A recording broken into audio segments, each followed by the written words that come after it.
Journey to the West, Chapter 2. Monkey King's Mischief in the Dragon Palace, borrowing a treasure. Sun Wukong, seeing no way to stay, bid farewell to the patriarch Subhuti, took leave of his fellow disciples, chanted a spell, and rode on his cloud-walking somersault, returning to Flower Fruit Mountain in the Water Curtain Cave. To his dismay, he found Flower Fruit Mountain in ruins. After Sun Wukong's departure, a wicked demon had taken over the Water Curtain Cave and abducted many monkeys and disciples. Sun Wukong was furious upon hearing this. He inquired about the demon's whereabouts and decided to seek revenge. Riding his cloud somersault, he headed north. Soon, Sun Wukong arrived at the demon's water-dirty cave. He shouted at the demon's henchmen guarding the entrance, "You have a lousy demon king who bullies our monkeys. Today, I've come to challenge that demon king." The henchmen rushed inside to inform the demon king. The demon king quickly put on his iron armor, grabbed a large blade, and emerged from the cave surrounded by his followers. Sun Wukong, bare-handed, snatched the demon king's large blade and cleaved him in two. He then pulled out a hair from his own body, chewed it into pieces, and spat it out, transforming the hair into many small monkeys who stormed into the cave, slaying all the demons. Sun Wukong rescued the kidnapped monkeys and set the water-dirty cave on fire.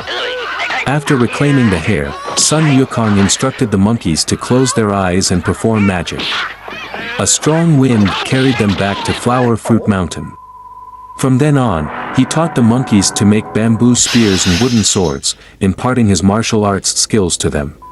However, Sun Wukong soon realized that bamboo spears and wooden swords were insufficient for battle. Two monkeys informed him that there must be better weapons in the neighboring Owlai Kingdom. Sun Wukong soared to the skies over Owlai Kingdom, invoking a spell that conjured a fierce windstorm, causing chaos among the citizens. He seized the opportunity to rush into the kingdom's armory, plucked a hair, and transformed it into thousands of little monkeys who looted the armory. When he was satisfied, Sun Wukong changed the wind's direction and returned to Flower Fruit Mountain. After these exploits, the fame of Flower Fruit Mountain and the Water Curtain Cave grew, attracting visits from all demon kings, including the leaders of the 72 demon caves. However, Sun Wukong was discontented with the weight and quality of the large blade. An elderly monkey, known as the shoulder pole monkey, told Sun Wukong that beneath the bridge leading to the Water Curtain Cave, there was an underwater path that led directly to the East Sea Dragon Palace, where he could obtain a suitable weapon. Sun Wukong promptly went to the East Sea Dragon Palace and explained his purpose to the old Dragon King Ao Guan. The Dragon King offered various weapons, but Sun Wukong found them too light. Finally, the Dragon King presented a massive weapon, the nine-toothed rake, weighing 7,200 jin.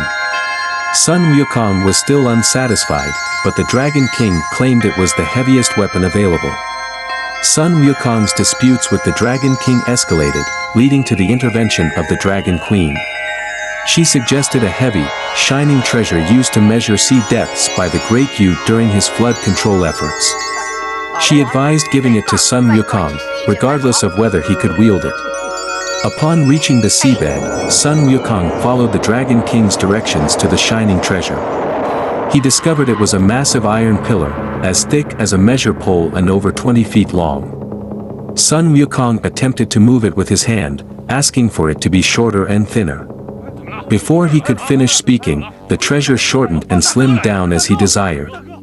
It now read, "As you will gold-banded cudgel, weighing 13,500 jin."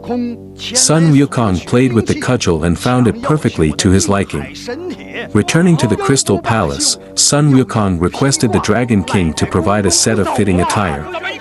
Since the Dragon King lacked such clothing, he summoned the South, North, and West Sea Dragon Kings, Ao Qin, Ao Shun, and Ao Run, to assemble a golden armor, a phoenix-winged purple golden crown, and lotus silk cloud-walking shoes for Sun Wukong.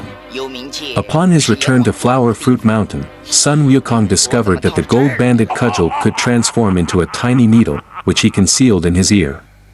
One day, while intoxicated after a feast for demon kings, Sun Wukong fell asleep under a pine tree near the bridge. He was startled to find 2 messengers with a document bearing his name. They remained silent as they captured and bound him with ropes before leaving. Unaware and confused, Sun Wukong accompanied the messengers to the gates of a city, where he saw a sign that read, Netherworld. Realizing he was at the dwelling of the King of Hell, Yen Wang, he attempted to leave. However, 2 ghostly beings forcibly restrained him, insisting he enter the Netherworld. Furious, Sun Wukong produced his gold-banded cudgel from his ear and turned the ghostly beings into pulp. He discarded the ropes, wielded the cudgel, and fought his way into the city and all the way to the palace of the earthly lords. The 10 underworld magistrates were terrified upon seeing Sun Wukong's menacing appearance. Sun Wukong asked, "Since you hold positions of authority, why didn't you sense my arrival? I, Sun Wukong, have achieved immortality. Bring me the Book of Life and Death quickly." The 10 underworld magistrates promptly instructed an official to fetch the Book of Life and Death. Sun Wukong examined the book and found his name listed at the 1350th line. With a brush, he struck out not only his name but also those of his fellow monkeys, declaring, "Now, you no longer have control over us." He continued to beat his way out of the Netherworld. Panicked, the 10 underworld magistrates hurried to Tsuiyin Palace to discuss how to report this incident to the Jade Emperor.